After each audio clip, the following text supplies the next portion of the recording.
Good evening, my friends. It's Monday, August 20th, 2012, and it is Surly Grognards. This is Peter Bowman, joined by my co-host, good friend, Eric Carlson. How you doing, Eric? I'm doing all right. You got Excellent. booze. I'm getting tobacco right now. Customary Surly Grognards. And Excellent. I can't speak. Talking good. At any rate, My tonight, tongue is rebelled against me. tonight we're going to talk about, I thought we'd talk about our favorite moments at the tabletop. Things that happened while we've been gaming over the years we've been playing that we thought were particularly memorable, particularly fun, particularly interesting. Why we thought they were this, and things we could learn from them that we could use in other games going forward. So every week, but without a pretense. Pretty much, yeah.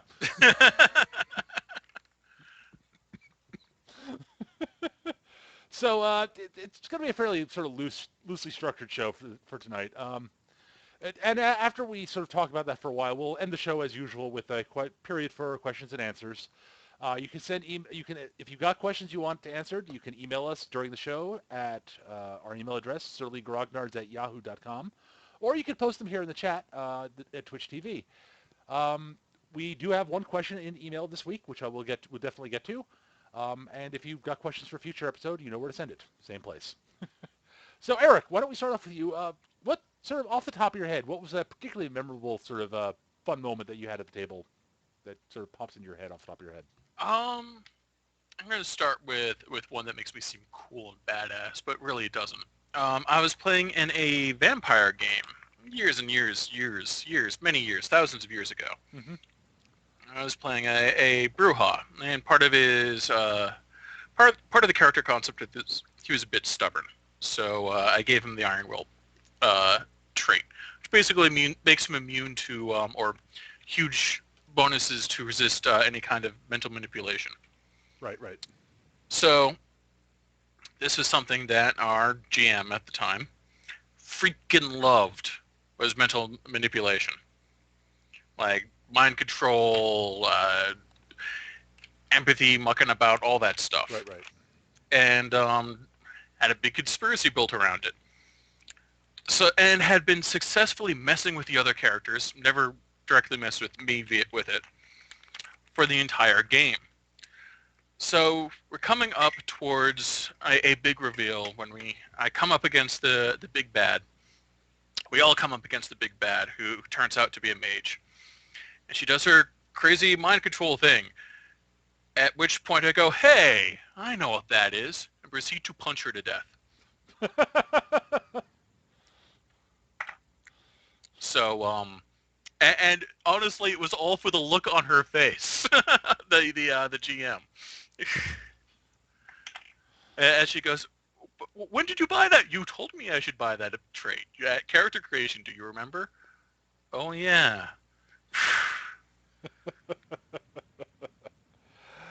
Oh, dear. Mm-hmm. So, yeah, that's good.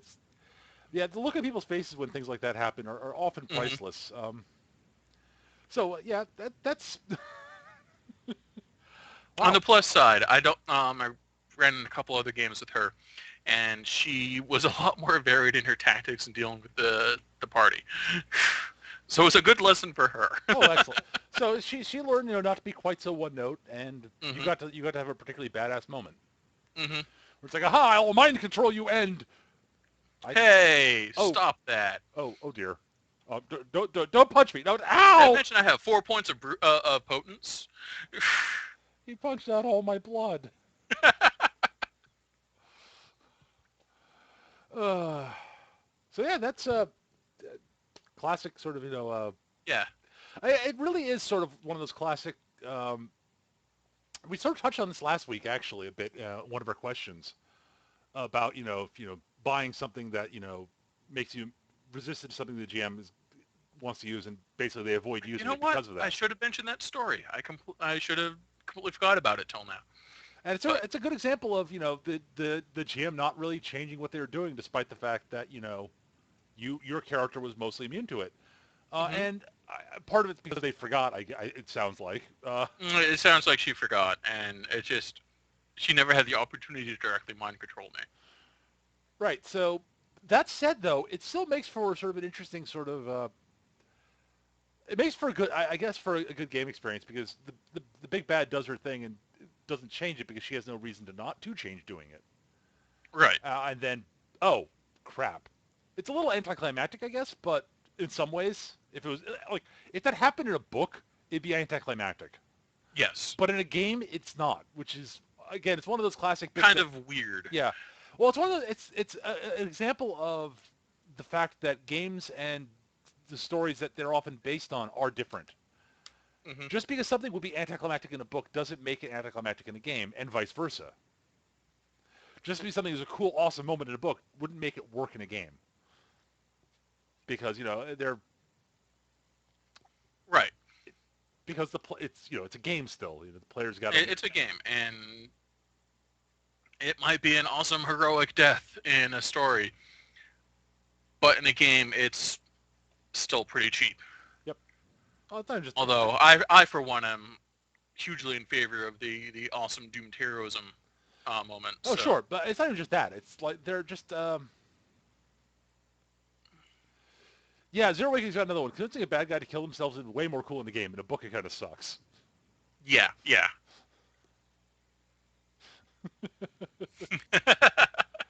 Although I've never managed to do that. Hmm. I have done it in two separate games. But at any Really? rate, well, Wow. specifically to not RPGs but computer games. Oh, okay. I've never talked about that bad guy to death in an RPG. Mostly because I generally am not the guy playing the. I'm usually the guy playing the bad guy, so Right. because I'm the GM usually. I guess we could sort of go to sort of some of the one of the awesome moments I can remember off the top of my head. And Yeah. the first one It that was. leaps to mind, and I've told the story a few times, um, is it sort of leaps to mind for me. It was in the one of the first Feng Shui games I've ran, and it was fairly early on in the campaign, and the campaign started off with the players often they were all from their characters were all from Hong Kong, the way it often is in Feng Shui, and I Right. hadn't introduced any hints of the supernatural yet. Hmm. And they were all involved in dealing with this, taking out this heroin distribution ring, basically. And they eventually tracked things down to the boss who was working out of this meatpacking plant in the dock district. And so they went to the warehouse to finally deal with this guy. And there's this really cool fight scene that's going on with the mook, the lower end guys, and the big bad. Yeah, so the boss in the meatpacking plant, people were ducking behind frozen carcasses of beef, of cow and such, or pig, or what happened, and fighting on the rafters and such, and doing stuff. And the big bad decided, okay, well, fuck this noise. The people who are raiding here are winning. Fuck it, I'm going to reveal my actual truth, my true trick. And he's basically been fighting as a tiger-style martial artist, and he revealed that he's actually was a demon with a sort of a tiger-like appearance. So he transforms and roar. At which point, one of the players who's playing the Everyman hero snuck up, basically picked up a packing crate and stuck up behind him, and lifted the packing crate over his head and smashed it over the demon's head. And being the Everyman hero, he got a +1 to hit, +1 to his action value because that's an improvised weapon. He decided to spend one of his fortune dice because he's an Everyman hero and has 8 billion of them. And so, the way the mechanics in Feng Shui work is that you roll two dice, one's positive, one's negative, uh, and you add them together. And if you roll a 6 in either die, you roll that die again and keep rolling and keep adding. And then the total sum at the end is what the modifier to your skill is, and you compare that to the opponent's defenses, and the difference in that is how much you hit by, and that modifies how much damage you do. So Joey picks up the dice and says, I'm spending a fortune die, which is an additional positive die. And he rolls the dice, and they come up on the table, 6 on the fortune die, 6 on the positive die, 1 on the negative die. And our friend Jesse looks over at the table and he goes, most impressive. Joey picks up the positive die to roll it again because that's what you're supposed to do. Rolls it and comes up 6 again. Most impressive. He rolls the 6-sided die again and it's another 6. Obi-Wan has taught you well. Now, stop rolling 6s, Joey. I'm out of Darth Vader quotes. And Joey actually promptly rolled a 5. And he one-shot KO'd the demon. Because It's a good story. you just sit there, and I sat there looking at this going, I actually just laughed because it was hilarious. And again, it might have been anticlimactic in a book, but the fight had been going It, on for a little while at that point, and boy, Joey's Everyman Hero got to look remarkably badass. Which is always good for everyone. Yeah, and that was This it was no, definitely no, go it on. was a lot of fun, and I think I mean one of the obvious lesson from that is that the dice can destroy your super awesome villain at a moment's notice. Hmm. It's just you got to zen with it. And I thought I adapted well from there. And honestly, he wasn't the big bad of the campaign. He was just the guy running that particular part of the drug ring. So whatever, sure. This actually reminds me of a story from the Farscape game Yeah. from billions of years ago. For those of you that have never seen Farscape, stop listening and go watch Farscape. It's a great series and had a much unsupported, not really very good RPG based on D20. But we love Farscape, so we're playing it. And the GM had us, we're basically playing Scum of the Universe, go figure. And we end up in this fight with this pirate crew on a space station at the docks. And eventually the pirate captain's first mate shows up, who is a Scarran. Now, Scarrans as they published in the book kind of suck. But if you've ever seen the series, you know that it's nigh impossible to actually hurt one of these things. Right. Scarrans being about 7 to 8 feet tall with these sort of long, almost horse-like heads and scaled, and blaster bolts bounce off them because they're just that badass. So we're sitting there doing everything we can. We're pouring every shot we have into the Scarrans. We had run out of grenades, and it was just eating us alive. And our engineer happened to be up by the crane and was like, "Hey, this crane here for loading loading cargo crates and stuff. Can I operate it?" "Sure, you should be fairly proficient in something like this. It's a fairly simple thing. It's designed to be idiot proof. It's the future." "Okay, I'm gonna drop a packing crate on him." "Okay, well, you drop the crate on him, and he sort of oof, and it's a big like 4x4 plastic crate. He goes oof, and he sort of drops down. He pushes himself back up, knocks it over. It's like, I'm going to drop one of those giant metal cargo containers on him. Thud. Oof. As you see his head sticking out, starts struggling. At which point we all yell up, "Drop another one." Thud. Squitch. Scaring everywhere. And it was one of those moments of just, we totally outthought the scenario. Right. Someone got the bright idea to start dropping heavy things on the opponent. Yep. And there were things there to do so. And it was just a great moment. Yeah, that's fantastic. It's a nice little lateral thought process. And honestly, it's one of those things that if the GM had put that in there intentionally as a way to deal with scaring if you couldn't actually hurt it, would have been fucking awesome. Yeah. I honestly don't remember if he ever did. He claimed he did, but I sometimes wonder.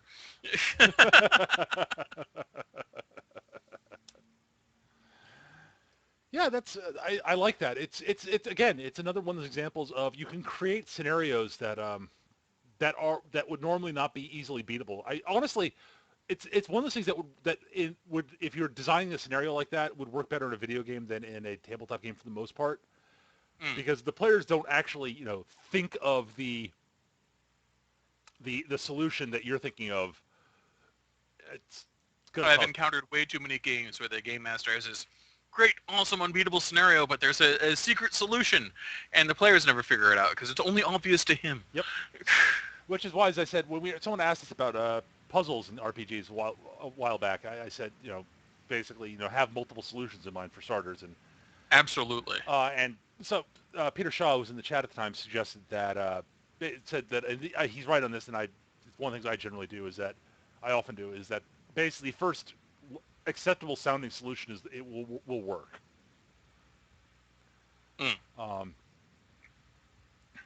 So yeah, I mean that's the sort of actually it reminds me of sort of that leads me to a moment we've actually talked about briefly, But I do want to talk about. I do want to sort of go into more detail about it because I think it was sort of an interesting scenario. Was from the sci-fi game I was running for a while with you guys. Mm. The planet with the spooky, creepy guys that you couldn't see. Oh, the spiders. Yeah. Yes, because that was a I thought it was a really cool scenario. It was a cool little sort of mini adventure within the campaign, and I managed. I thought I actually managed to get the feel across pretty well that I was going No, for. it was appropriately spooky. I was trying pretty hard to play the unflappable, boisterous captain scared out of his wits, Yeah. and desperately trying not to show it. So So, we should probably give a little sort of explain what happened here. So the campaign in question basically started off with the most of the player characters were prisoners on a prison transport. All the players, as these games are wont to start. right? All the player characters were on the prison transport for one reason or another. When something went horribly wrong with the drive system, and they were flung off into the unclaimed territories, which are a little bit like the uncharted territories in Farscape, but different. They were able to escape, steal the ship, but it crashed on the planet. They had to steal a new ship, and most of the people on the ship were pirates. Yar. Well, two of the PCs were actually pirates, so they were able to basically rope everybody else into becoming pirates with them. Piracy is fun. Right. So, and their game at that point became sort of wandering up doing piratey stuff and eventually trying to find their way back home. That was sort of the working theory. So yes, I did. I totally stole some of the basic concepts from Farscape. Sue me. Only steal from the best. Yep. At any rate, so one of the things that they stumbled across, well, actually, Eric, I wanted you to tell from your point of view because this is the first encounter with the spider guys. So I'm playing my my space pirate captain. We're zipping along. We come across this planet, and there doesn't seem to be any activity, but there's definitely signs of a colony on this planet. So my first thought is, completely undefended loot. Let's go check it out. So we do a high orbit scan of the colony and discover that, yeah, it seems to be abandoned. All right, well, let's land and we'll see if there's anything of value to loot. Because if it's abandoned, who knows how quickly it happened. If nothing else, it'll be something to do. And an obvious story hook. So, so we land on the planet. We truck along to the to said abandoned colony and find that it's very. You ever see one of those like old like Twilight Zone or other like suspense serials where they come to a place and it's completely abandoned? There's like plates with warm food still on the table, and it looks like everyone just sort of got just teleported straight off the planet, or just dropped whatever the hell they were doing and left for no discernible reason. It was like that. So our first thought is, okay. Well, it's not like we've seen any movies or anything, so let's keep looting. Because damned it if I'm going to leave this planet without something to show for it.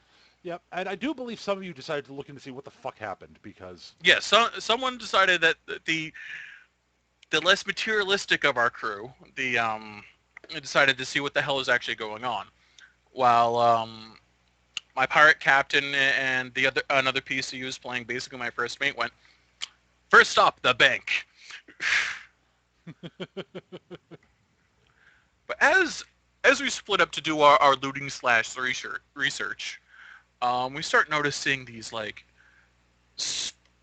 just we get the feeling we're being watched. And every once in a while we catch a glimpse of something out of the corner of our eye that we can't quite define. We turn to look, it's gone. Yep. One important note is I believe at this point Leland's character went back to the ship Yes. and discovered something. At which point Leland's character, our erstwhile engineer, went back to the ship to get something and discovered that it was encased in a stasis bubble. Which, of course, made all of us freak the hell out. Well, it also explained why you couldn't contact the ship. Right, because a couple times we tried contacting the ship to go, hey, could you do hey, Mr. Super Awesome AI on the ship, can you figure out what's going on here?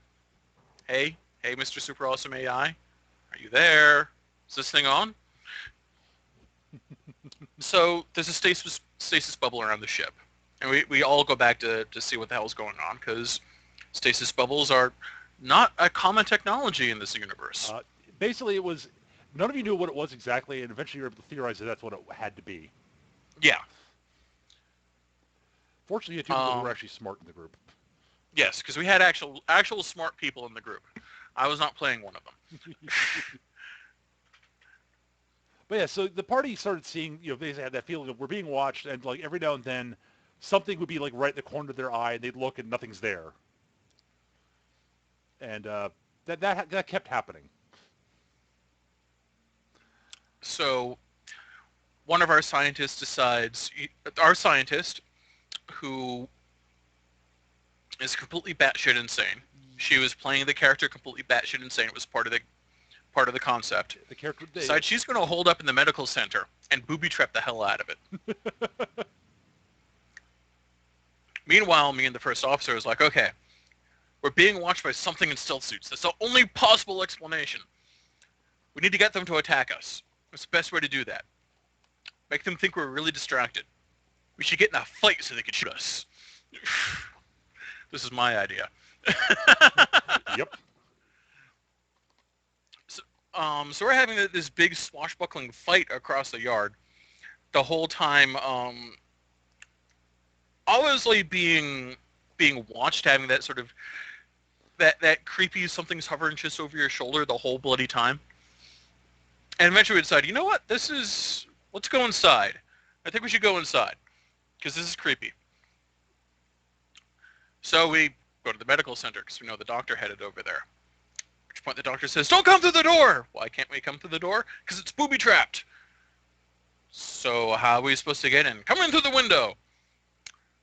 Chris is playing a very lithe, small character and slips through just fine. I, shock of shocks, I'm playing a big, bulky character. I will not fit through the window. So at which point I ask, can I cut through the wall with my vibro sword? Yes, Eric, you can do this. Which set off a booby trap and exploded me. Yeah, and which was hilarity ensued with the doctor and the captain yelling at each other about various things. Most about Meanwhile, the actual intelligent, not insane people are trying to figure out other shit. Yep. So and it actually, yeah. So yeah, I believe Leland's character noticed that there was noticed a small sort of silver sphere hovering off in the distance, observing them, and then when he Right. turns to look at it, it went zooming off in a particular direction. So he started following it. At which point, so as Leland's character is following this sphere. Oh, another thing we should know is that nothing technological um, certain except for what we brought with us was working. Yep. The trucks weren't working. The computers weren't working. I don't think they had replicators, but If it had them, they wouldn't have been working. they wouldn't have been working. Nothing technological powered that was working. Nothing powered. And our comms weren't working, but our personal shield generators and weapons were working. And your personal between two people communicators were working. Yes. Which is all really weird. Yes. So Leland follows this sphere. Leland is playing basically a sentient amoeba through the woods until he comes across, well, looks like another village. Except this one's been glassed from orbit. Yep. There's high amounts of radiation, which Leland's character is immune to. Shredded skeletons of buildings. Everything is scorched and blackened. But funny, the layout of where the buildings were are the exact same as the place where we are. Identical. So Leland goes, I should probably tell everyone about this, and heads back. At which point we panic. Yeah, the party freaks out at this point. Yeah, the party freaks out at this point because obviously we're either in some sort of horrible experiment or we're going to get glass next. or was trapped in the Twilight Zone. Turned out to be all three. Uh, Well, not the glassed part, but A and B, yes. Sorry, A and C, I should say. The important note is that one of they basically they found a bit of the technology that was being used to sabotage the trucks. So they managed yeah. to recover that, which had this sort of weird transmitter thing in it. Which again was Leland's character. Uh, And once we had this information, Hannah's character goes, "Wait a minute, I have the skill science." It's pronounced that way, by the way. there's an exclamation point at the end. Yes. I'm going to jury rig a jamming device. Can I do that? Well, maybe. Tell me what you're going to do. Well, it's probably transmitting on something. You figure out the frequency from the device we have, and we have a jukebox at the bar. So she turns the jukebox into a jamming device, which suddenly allows us to actually start using the tech in the town. We just have to haul around a jukebox. Yep. Hilarity ensues. So they appropriate a contragrav pickup truck, basically. And stuff it in there. The whole time this is happening, we keep on getting the shadow people and the stuff out of the corner of our eyes to the point where we just start shooting at random in random directions to see what happens. Usually in that sort of vaguely freaked out, oh my god kind of way that violent piratical type people are wont to do when they're spooked. Speaking as the GM, yes. Yes, I was laughing my ass off at the time, Gear One. Not entirely, but I definitely was chuckling at some of this. He was chuckling in that sort of like Rod Sterling knows what's up and you don't kind of way. Yep. And so they eventually once or twice got better glimpses of what they were dealing with, which made them even more freaked out because they was Right. like, wait, that thing was about like that thing was like a almost human-sized, sort of vaguely spider-like thing. I think that's sort of what it looked like, but I only It barely had got a too view of many it, arms. What's wrong? and we couldn't touch it. It was too fast. What the hell's going on?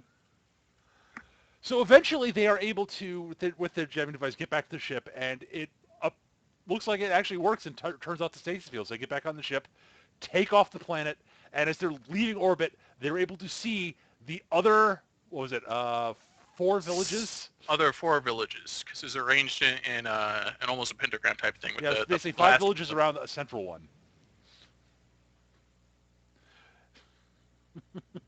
which was the At central which one point was the we get glass one. a single transmission in our language that just said, As they get in orbit, they see a small ship that they can barely register off of the fringe of the system, which then proceeds to beam a typing transmission in their language. And it was 3 words, I believe, "Be seeing you." at which point it hypered out. I believe this was the scenario that convinced you guys to leave the sector space and just go Yeah, we home. basically just said, "Fuck it, we're gone." We ain't doing this no more. It's time to go. The entire session was I think it was broken over 2 sessions, Yeah. and it was a lot of fun. Oh, it was great. I loved it. I loved it to death. Yeah. And But here's it was totally us going, okay, what do we need to pawn to get out of here? So here's the thing. Here's the fun part about this whole scenario. And Eric can probably guess the answer to this. How much of this do you think I had actually planned out ahead of time? I'm going to guess about 30% of it. Roughly. Basically, what I came into it was, okay, my thoughts are abandoned village, sort of Twilight Zone-y village where, it's like clearly people just disappeared. So I've got that there. Spooky spider aliens who are running it's a big experiment to to basically test. It's a big experiment in psychological test and test of the people who fall into ears creativity and how in getting themselves out of the trap. So I had that. I had that sort of basic plot. So I had the spiders there just basically screwing with people's heads for the psychological part of it, and the stasis field to be the technological obstacle to get off the planet.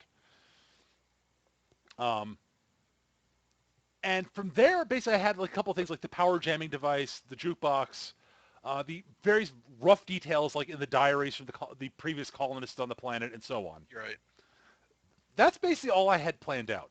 I had not decided how they were going to be able to turn off the stasis field. I figured they would come up with some wacky solution, and I'd go, yeah, that sounds good. I had forgotten about the diaries. The diaries are spooky too. Oh, yeah. The diaries kind of had that sort of like vague wrongness to them that entries in say Silent Hill that you find Yeah, basically, had. like, the written stuff, like, up to a certain point, all sounded completely logical and, like, normal stuff in a colony. And then up until, like, basically, all the data came up till about, I believe, basically the day before you guys arrived. Yeah, And from a certain point up to that point, it was like 6 months of like 6 months worth of stuff. It all looks at first glance normal, but if you read it carefully, like wait, there's the something syntax is different. all wrong. There's something Oh, different about it.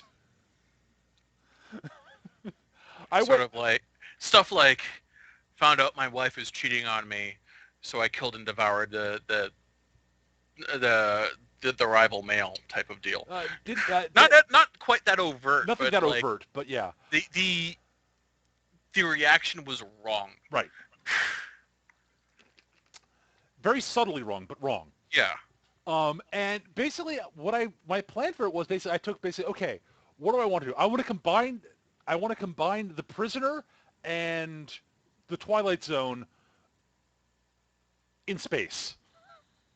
And it worked brilliantly. It's one of my favorite sessions from this from that campaign. And the moment I was talking about was the moment of just the sheer panic combined with inspirational genius by Hannah's character Yeah. of creating. There's that sort of simultaneous sort of nexus of oh my god, we're doomed. We got to come up with something clever. We're doomed. We got to come up with something clever. I've got an idea. We're doomed. Oh god, let's get out of here. Yes. And it was just I had managed to create a scenario, and it's one of those times where I'm was very happy I pulled off what I was aiming to pull off, and it worked perfectly. It was beautiful. Consequently, because Hannah has since switched characters, I don't think we could survive that one again. Oh no, I wouldn't do that. I would not do that scenario with the current version of the crew. I knew you needed the doctor's scientific skills. Yeah. Although Leland's character is better at science now than he was before, so Right. But he doesn't have the sheer insane bolts of inspiration the Doctor had. right. Because Leland's character is a sentient amoeba, and the Doctor was a mad genius. Yes. With zero social skills. Yes.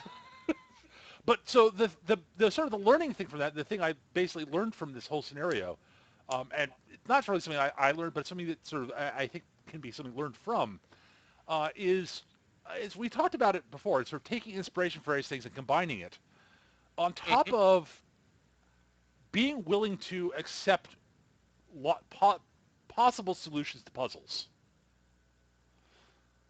And the sort of the combination of that and being flexible and letting the players, I sort of, what I did there was I basically watched how the players were reacting and adjusted basically how I wanted to spook them out to how they were reacting. And basically by being flexible and being willing to change what I was planning on the fly, I was able to get the actual effect I was going for. So the actual effect of the story and sort of the feel was what I was aiming to get. I didn't really have an actual sort of. I had an end goal, which was to further introduce the evil scientist spider guys, who they'd run into briefly before that. But Right. The briefest of encounters. Like, well, hi, we're evil space aliens. Bye. But where are you going? And why is everything here dead? pretty much. Yeah, they'd run into the actual race is called the Marcon. They're actually one of the written up races in the GURPS Aliens book, and I And are decided not nearly as scary in the GURPS Alien book as Peter made them. well, that's because I'm good at that sort of thing sometimes. And the whole point was I decided that the Marcon they discovered the sort of the end result of one of the Marcon's experiments, and the Marcon noticed them. And the Marcon was like, oh, we'll observe them for a little while. Oh, they managed to see us briefly. ooh, they might be worth play, but it might be worth experimenting on. At which point, over the rest of the campaign, until they left the sector of space, the Marcon were fucking with it in some way, shape, or form most of the time. Yeah. And then we said, fuck this noise, we're leaving. Now I've no and when they actually left the sector space is when we changed GMs because that was sort of Yeah. so Chris took over and We're doing more, we're doing less Twilight Zone in space and more re- Han Solo reluctant freedom fighters yep. thing. And who knows, Chris may bring the Marcon back into it. It's true. I almost hope he Although I does. have plans for this motherfucker now. I spent the week coming up with plans, so. But So yeah, that was it's one of the moments. One of my best moments as a GM. I think I was so happy how it came out. I mean, I pulled up other things that were equally good, but it was just it came together so effortlessly for once. it was pretty damn good. I mean, it's one of those things. As I said, the thing I live for as a GM is the penny drops moments when the players all realize that yes, I actually did have a plan all along, and there actually is something going on in the background, and they realize, oh crap, damn it, Peter, and I had a I get to grin and there's laugh. another great penny drops moment in the Dark Heresy game, which Peter wasn't involved in. It was running mostly before the space opera game we were just talking about. For those that don't know, Dark Heresy takes place in the 40K universe, and you're playing basically Inquisitional attaches. You're not cool enough to be Inquisitors yet, and it's actually something I kind of like. But it's actually at the very end. During the entire campaign, the GM has been setting up these wacky conspiracies and influences on each of the characters to turn them against one another because Mike is a bastard. But part of the deal was we needed the H3 generator that powers the Golden Throne might be getting ready to fail soon. The Golden Throne is what keeps the Emperor alive. It's a giant stasis engine the size of North America. So the whole campaign is finding one of these things. And during so, there's all sorts of weird influences going on.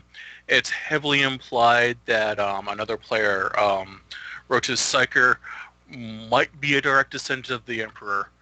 Um, our tech priest is obviously involved in some sort of, well, obviously to the players, not to the actual characters, involved in some sort of far-reaching, insane conspiracy of the machine cult that even he doesn't understand. And oh yeah, I've been getting having weird dreams and being influenced by chaos cultists the whole time. Two different cults, in fact. Apparently, the Nurgle cult and the Zinch cult both thought it was pretty cool. So we find the eventually find the H3 engine, and we get it on the Inquisitional ship.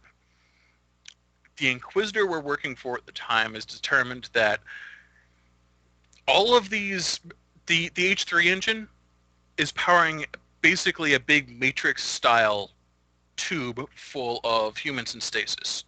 Pre-Imperial humans in stasis.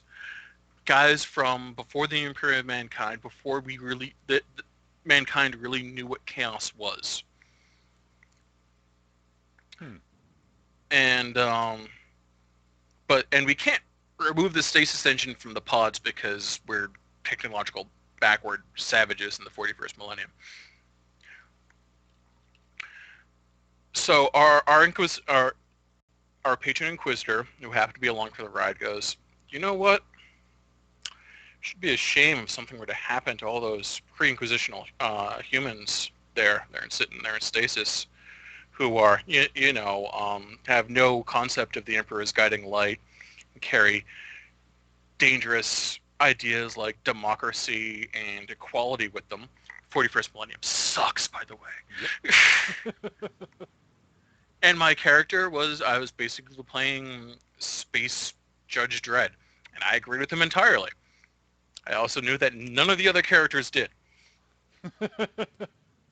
The tech priest wanted the humans for experiments to see how things have changed. And Roach's character wanted to preserve them because they are people. Damn it! He Mhm. was the really good guy on the team. Oh dear. So my character slips into the hold we're keeping this thing, and because of the 41st millennium and the average human is technologically backward savage who knows not how to turn on the on button after 4 prayers. Yep. I've got no idea how to actually turn off the stasis pods without damaging the engine. So I start just shooting the pods, which turns out works. They do in fact turn off when you shoot them. Oh dear. Roach's character, however, being a psychic, figures out what I'm up to.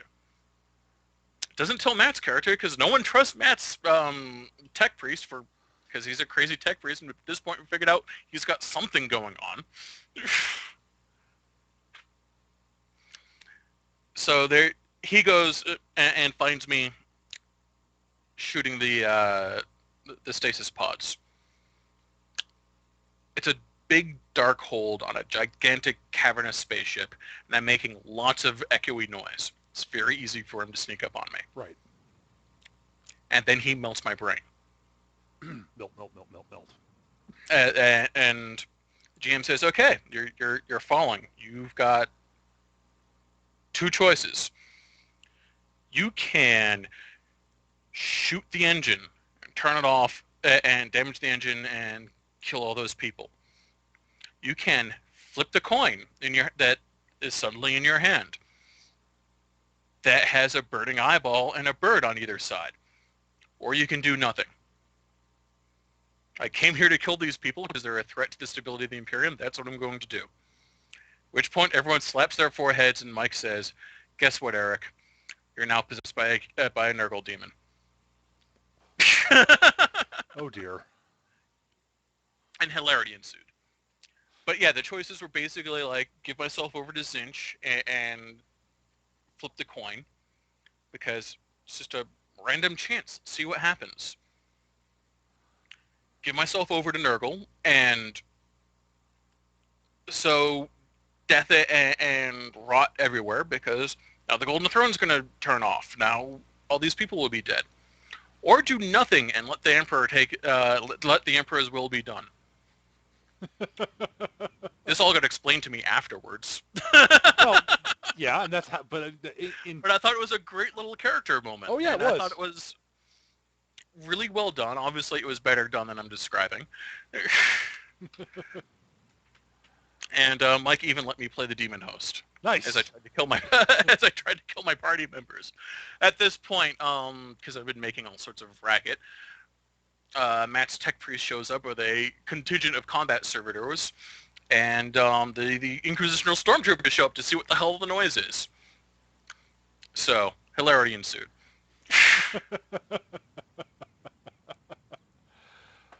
Wow. That's that's pretty oomphy, and I like how Mike presented that actually. Yeah.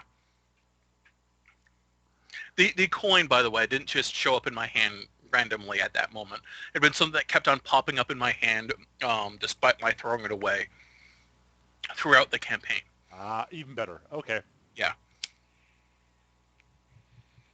Like anytime we were idle and doing anything, I'd find myself flipping this particular coin and I'd throw it away because filthy chaos coin. Yep.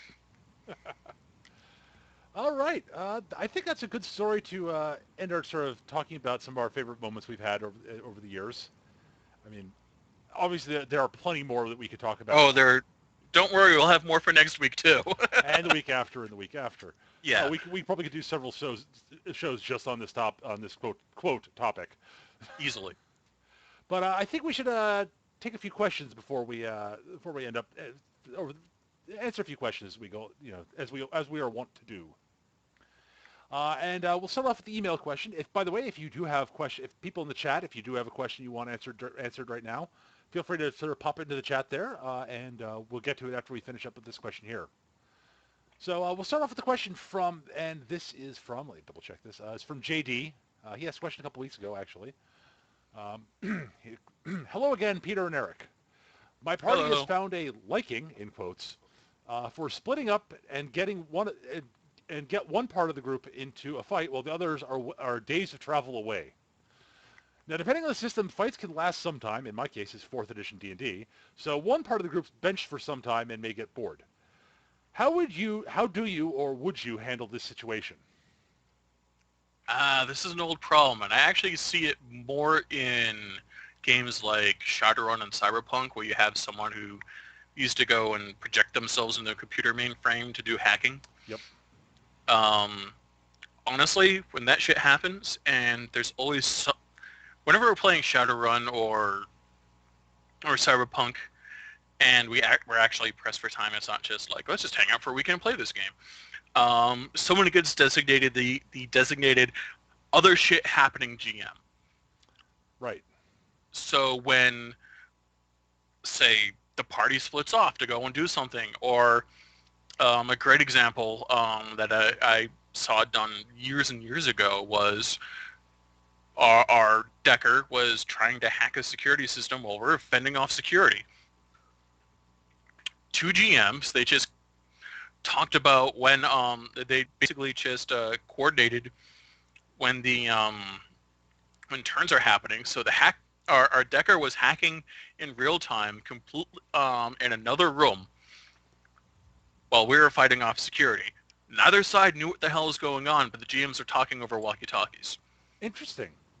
It was actually really well done and really awesome. One of the better sessions of Cyberpunk, not Cyberpunk, Shadowrun I ever played in. That's pretty cool. It also only lasted 2 sessions. So, Yeah, it sounds like a lot of work, but pretty freaking cool. yeah. Um, I've had situations where that comes up. It comes up most often so when the party sort of splits up and doing different things. It's come up most often in the Amber game I ran. Amber sort of lends itself to this, given the character's abilities to wander off amongst different realities at their whim. That bit from Futurama where the professor goes, "I don't want to live on this planet anymore." Yeah, you don't need a spaceship in Amber. Yeah, you just walk. Literally, you literally just walk You just walk out of reality. and into a new one. Um, so at any rate, what ends up happening a lot in Amber, and especially given that in Amber, the player characters often sort of are basically scheming in various ways, and often are trying to keep secrets from one another. So Often basically, we're against playing one at my another. friend Kyle's house, and we basically designated his guest room as the conference room of nefarious intent. Uh, so basically, we'd have a bit where we're all table role playing stuff, and then basically someone would say, okay, we all have different things we want to do on our own. It's like, okay, so I'd grab them one at a time and take them off and do things in the room. And the thing is in Amber, what I encourage them to do is the ones who are still in the same area with each other, basically just say, okay, keep role playing. Um, I trust you guys to just basically role play, stay in character if you want to keep doing that. If you want to just sort of sit and schmooze, that's fine. But ideally, what should be happening here is that they should still be playing in character and doing stuff. And if something important comes up that requires me to adjudicate it, pause and wait for me to basically and let me know. And when I come back, I'll adjudicate it with you two, and so on. And that worked very well. It works very well in Amber because that happens all the time. You really have to be willing to do that because You could do Amber the same really, thing in Paranoia, but Paranoia's got more that sort of video game aspect where well, everyone's got extra lives. So right. Yeah, you don't have extra lives in Amber. no, you don't. No. But to sort of to handle it in a more concrete sort of example for your D&D fourth ed game. Uh, Honestly, if the party is splitting up like that to go off and do different things, uh, if a fight breaks out, um, honestly, sort of basically occasion. I guess my reaction for that would be if part of the party goes off and gets into a fight, and it's a fight that will require. Honestly, my take on that would be uh, unless all the party is actually present for a fight and you want to be an actual serious fight, where you're breaking up the mat and such. I'd really run it more of a skill challenge as opposed to an actual fight. So you basically make them make skill rolls, attack rolls against certain DCs and such, until they can accumulate enough successes before they make a certain number of failures to see if they win the fight. If they fail the challenge, they lose a few surges and are driven off or what have you. I wouldn't play it out on the table unless you actually have everybody there, because for exactly the reason that you don't want half the party sitting there doing nothing. The Yeah, other option you have, it's no fun to be on the side with the thumbs up their ass. And we've all been that guy. right? There are two other options that I can think of off the top of my head. One is that during the fight, you could pause from time to time and say, okay, we're going to take a break here at this point in the combat, go to the people in the other part somewhere else and have them do their role playing and such. And then, take a break from that and go back to the other group, which is sort of how you'd handle if there's Cut. the group. Meanwhile, Right. It's actually a pretty good thing if you don't have another GM. Right. So yeah, you can cut between the two groups. And you're probably going to be doing this anyways if they're split up and investigating different areas. Because you don't want to spend all the time on one group and then all the time on the other. You want to bounce back and forth somewhat. Happened a lot in the Dark Heresy game, actually. There was no actual combat when that happened because we weren't dumb enough to get into fights without support from the other players. Right. But there's a lot of cut and meanwhile. Right. The third option, which is kind of fun, which can be fun if the group's interested in doing it this way, is if the group isn't the right mindset. This won't work with every group. Is okay. So half the group is involved in a fight with these monsters. You guys who aren't there, you get to play the monsters. That's actually something I didn't think of, and that's pretty cool. I can dig it. And it won't work with every group, but with the right group, it actually be really fun. So I think those are three sort of basic ways I can think of off the top of my head that you can handle that situation, and what I think would help solve it. There's one time in the Shadowland game where I was sitting there praying that the group got everybody back together before they got themselves into an actual fight, and they did, barely. That was when they were investigating the drug ring in Westgate. And they did. They decided, hey, before we actually go, knock over go sort of, go track down these drug dealers, we probably should get the rest of the group here, just in case. And they did, and it was good. So I'd have to worry about scaling the encounter for 5 players to 3. Anybody in the chat have any questions? Kernred asked, what was the worst campaign you played or run? Oh, dear. Honestly, that's one of those questions I don't really feel comfortable answering, to be perfectly honest. I gotta reach way back into the mists of high school. Yeah, and 4 years of art school burned away a lot of those memories. Yeah, honestly, it'd probably be back when I was much younger and much more inexperienced, but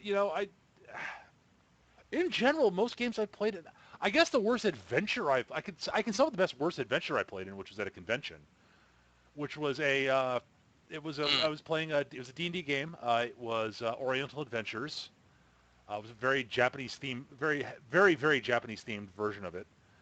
And the guy, it was sort of an okay adventure, but he really, really had no fucking clue about Bushido. So we got penalized and rewarded completely for the wrong things left and right, and it really just didn't work. So I mean, if you're gonna run, so my sort of take on that is, if you're gonna run something based on something like that, you need to have a better understanding of it. Oh, simultaneously at that same convention, there was a Middle-earth role-playing game adventure I played in, where the party was a mix of level 1 to 4 characters who were recruited to stop. What? In MERP, level 1 to 4? It was a mix. That's asking for someone, about half the party, just to feel utterly useless while the 1 or 2 level 4s do everything. Yes. Fortunately, I actually had the level 1 halfling scout, which actually worked out okay, weirdly, because my stats were really good.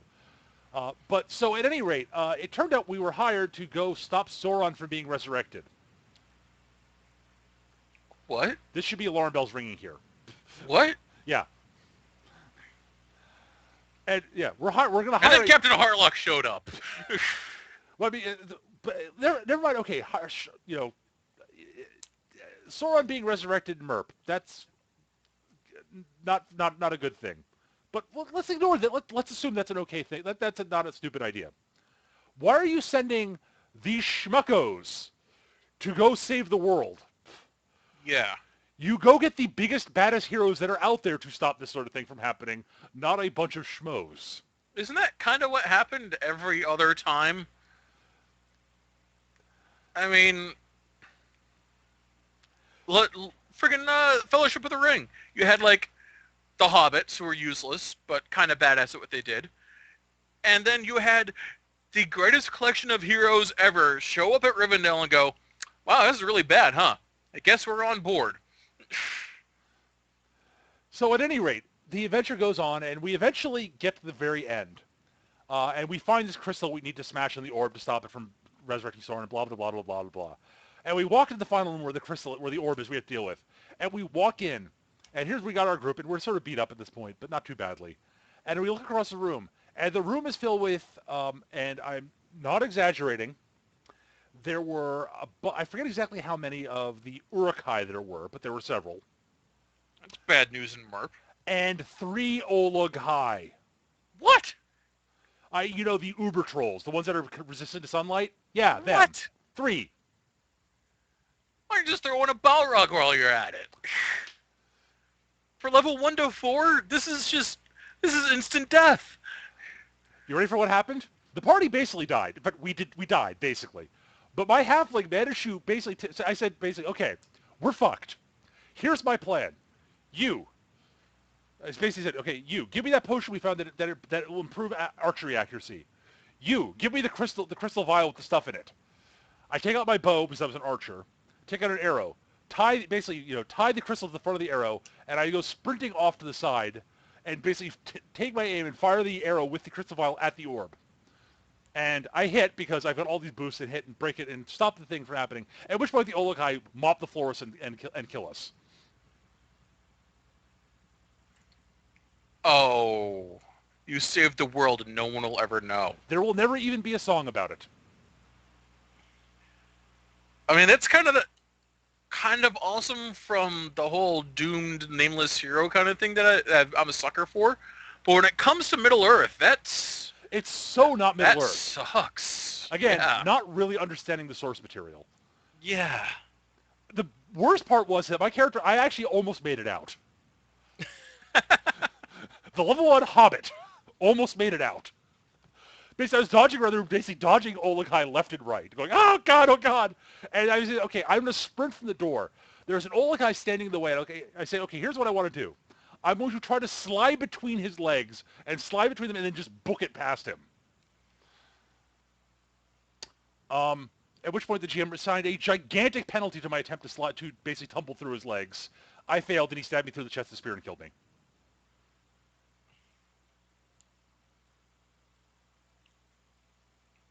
The end. Yeah. Wow, that was terrible. Yeah.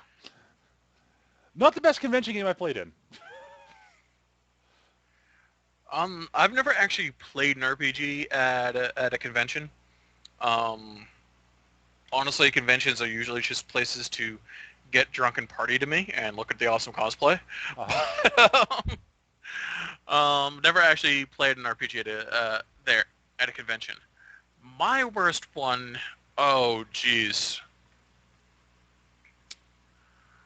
Oh, I don't know. It was definitely second ed D&D. And it was definitely thousands of years back in high school. But I couldn't give you specifics. It was just a big pile of mixing first ed classes with second ed rules and poorly coupled together modules that were altered, big quotations to make them better, Uh-huh. big quotations. And it was a mess. I remember it was specifically a mess. And I got no specifics for you guys. I got no story. I'm sorry. Too many drugs and alcohol between them. All right. I think we can probably take one more question before we wrap up for the night. Cellophede asks, have you ever done a horror-themed 4th edition campaign or session in D&D specifically? Um, Horror-themed. Not really. I have not, actually. Eric hasn't had a lot of experience with 4th Ed. Basically, he played in a game I Unfortunately, ran. yeah. I Basically, I didn't run played anything the game you ran. horror-themed in that, did I? I liked it. No one else in the group did. But I'm saying specifically, I didn't run any sort of horror-themed scenarios, right? No, I don't think so. No. No. I mean, I've used Fourth Ed to actually to do I've actually run adventures that were based on Hong Kong action movies, like the classic kung fu movies, which Fourth Ed does actually surprisingly well. Um, Not as well as Feng Shui, but it does it actually remarkably well. It does actually a Yeah. really nice job of It's good. combining, sort of getting that sort of combining fantasy, like Western fantasy, with that, and you get a really kind of a fun, cool gestalt that actually is a lot of fun. I really like Fourth Ed. For the whole game I've played, but most of my regular gaming group doesn't like it. Yeah, I'm basically, convinced it's because it's called Dungeons and Dragons, yeah, but well, that's me. Hannah liked it, Hannah liked it. That's true. and Chris is sort of meh about it. Leland hated it. Well, Lillian hates fun things. Eh, And so does Chris. But At any rate, yeah, I've not run horror in Fourth Ed. You could definitely do it. It's tricky because the part of the thing with horror is that you want to. It is definitely harder to scare the characters, the players and the characters in Fourth Ed. I guess you pretty much have to start doing sort of what I was doing in the GURP Sci-Fi thing, which is putting them in situations where they can't directly confront the problem, what is causing the problem. Because if they can directly confront it in Fourth Ed, they're tough enough that it's there's not they're not most things they're going to fight really won't sort of scare them. It'll be sort of yeah okay crush or it's something that'll beat them. They can lose, they can be killed, but horror is a bit trickier in Fourth yeah, Ed. And horror is tricky in general in role playing games because um, you really can't. Horror is it's the unknown, and on the one hand, because the GM is the player's eyes and ears, that makes it easier. On the other hand, meta knowledge. yeah, meta The knowledge the can get in the way. characters. No, yeah. And Um, in a game like D&D, that's meta knowledge actually starts coming up, especially with players who've played a bunch of D&D, even different editions. So they'll start thinking of what types of monsters it could be. I'd if I were. I don't DM often, but when I do, there's always at least one or two horror themed sessions. Um, and I wouldn't use the map if I were trying to do horror. Yep. I would. There'd be no map. There'd be almost no combat. There'd be horror is all about building ambience and uncertainty, and horror is that thing. The map is your enemy when you're doing horror, and I don't know how to do combat in a horror game, fourth ed game, because I'd have no idea how to do it without the map, and the map is definitely your enemy in that case. Yeah, I agree with you. I don't think it really works too well in fourth ed. It doesn't work well in third ed either. In all honesty, honestly, I had success in third ed. you can do it, Um, but honestly, if you really are going to do horror in D&D, I hate to say this, but second edition's probably your best bet, or first, second edition. or first, either or. Second edition. Oh, I'll play first for beforehand. Thank you. And I hate first. Yeah, I don't like either of the editions, but honestly, I horror. I mean, I've played in a somewhat horror themed. I mean, I played second edition Ravenloft, and it actually worked fairly well. But the GM went all out on trying to get atmosphere going. Um, I mean, every edition has tried to do horror. I know Fourth that will do it eventually. Well, they were going to do it eventually, but I don't think they're ever going to get around to releasing their Ravenloft supplement. But yeah, It's really tough. doing horror is hard to do in an RPG, just in general. It's horror is hard to do. Period. In film or in Yeah, books. I mean, it's really easy to cross a line into cheesy Yeah. stupidity. As I said, I think the game, the sci-fi game I was telling I talked about earlier, is probably the most successful attempt at doing horror in anything, any RPG. Mm. Have I ever played any RPGs that are horror themed? Yeah, I played Call of Cthulhu. Yeah, Call of Cthulhu. There was another one whose name I can't remember. Theoretically, you could do horror. Theoretically, the old White Wolf system would be conducive to horror. Um, White Wolf was originally billed as a gothic horror RPG. It wasn't. yeah. I've never actually played it as a gothic Yeah, horror me neither. RPG, but I can see the system being conducive towards it. Yeah, but yeah, the long story short is any system where actually I've done horror and feng shui too. I scared the bejesus out of you guys at least once. Oh, which one was that? I forget when it was. Well, I scared not all of you, but some of you. I scared the bejesus out of a roach. Wait a minute. Wait a minute. Was this? This is the Feng Shui game we played. Yeah, Where I was playing the Drunken yeah. Gonzo. Your character was never scared because you were either drunk or drugged out most of the time. Yeah. I think it was actually impossible to scare my character. Just about. Also, my character knew what was going on. Yeah. Like that was part of my shtick. Was I actually knew what the fuck was going on? But long Just story no one believed me. long story short, any system that works well without a map, you could probably do horror pretty well in. Mm. Just because it forces the mat helps the players visualize too much. Weirdly, you want Yeah. you The want map is absolutely your enemy in the horror. what you want in a horror situation, and you could still get horror moments in a fourth ed game. You would be able to do a whole campaign, but you'd be able to actually get some moments of horror in there. But the trick is you want to get you want you want what you want to have happen is it to be internalized in the players' heads. As much going on in the players' heads as possible will do it. And basically, very vague abstract descriptions of what's going on. Let the players' minds fill in the details. It's the classic thing that the scariest movies, you don't see the monster. Yeah. The reason Jaws works so well is because the mechanical shark broke and they couldn't use it for most of the movie. Same deal goes for Alien. Right. Like you hardly ever see the alien. It's just teeth and flashing chitin. That's it. Yeah. So basically, you could do it in fourth ed, definitely. You know, it'll help if the players can get if you have some NPCs for the players to get attached to that you can that you and make sure they get attached to them before a session or two before you're planning on doing the horror scenario, Right. so they can be gruesomely killed off in ways that the players can't stop or understand what happened.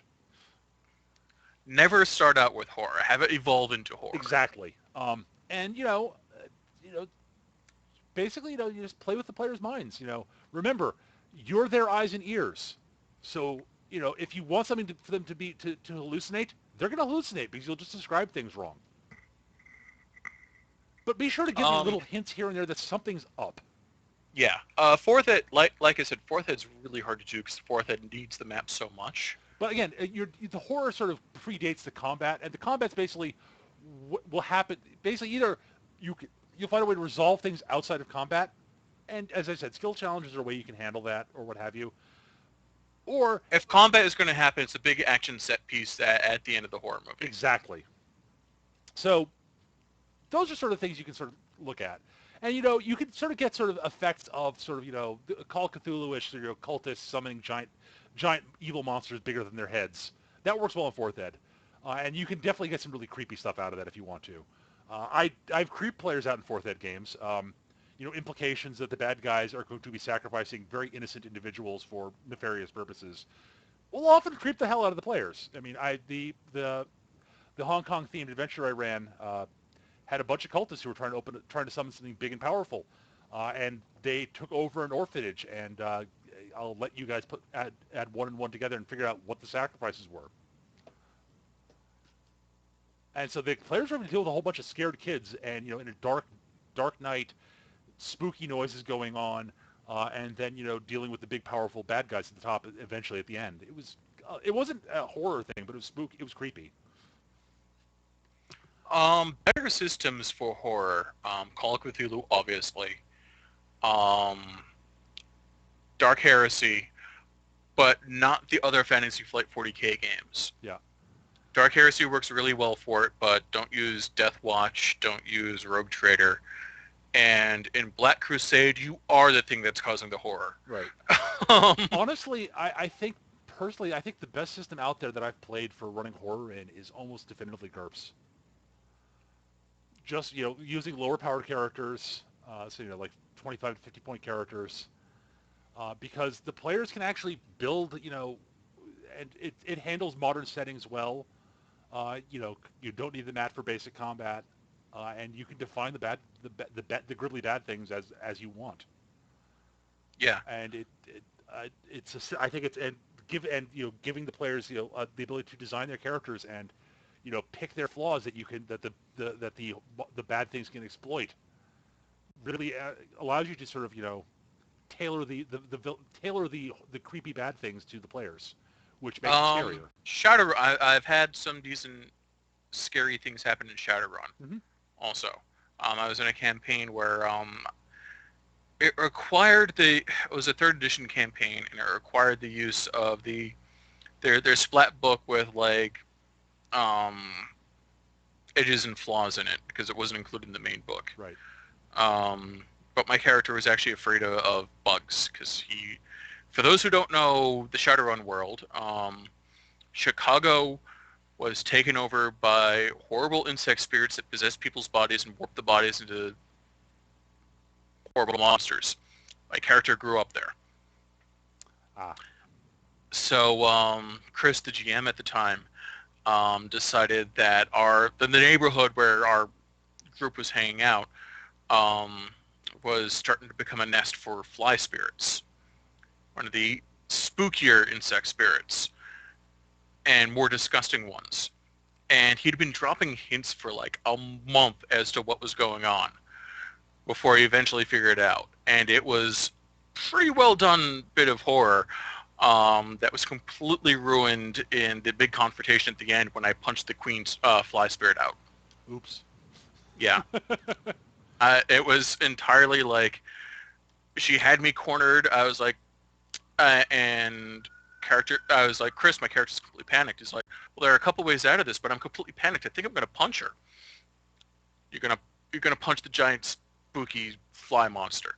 Yeah, because he's no condition to use magic at the moment. I was playing a shaman, and it worked. Oops. It really should not have worked, but it worked. Yeah. All right. Well, I think we've run a bit long actually today. We have, which is unusual for Yep. us. So I think we'll wrap up here. Thanks for your questions. If we didn't get to your question tonight, or you have a question you want to ask, please feel free to email us at surlygrognards@yahoo.com. We'll definitely try to get to your questions in future. If you got topics for potential shows coming up, if we love getting suggestions for show topics. So you can feel free to email them to us at surlygrognards@yahoo.com. Or you can leave them in the comments on my blog, mechagm.blogspot.com, or wherever else you happen to find this. Um, so yeah, thanks for listening, guys. I hope you all enjoyed this. If you want to get in contact with us, as I said, you got the email address. You can find me at mechagm on Twitter or on Facebook and Google Plus as Peter Bowman. Eric, you can find his work on the not currently updated, I believe, right? No, we've been really lazy. Yeah, but he does some of the art for the webcomic Boston Arcanum. It hasn't been updated in a while, but it's still pretty good stuff. So I can't take credit for any of the coloring. That's all Akeem. yeah, well, Eric does the lines, Hakeem does the ink, basically. But yeah, check it out; it's good stuff. So you can find his stuff there. Other than that, I think that's it for this week. Got anything else you want to say, Eric? I like dinosaurs. Dinosaurs are good. At any rate, thanks for listening, guys. Hope you had fun, and we'll see you next week, hopefully. Take care, and say goodnight, Eric. Good night, Eric.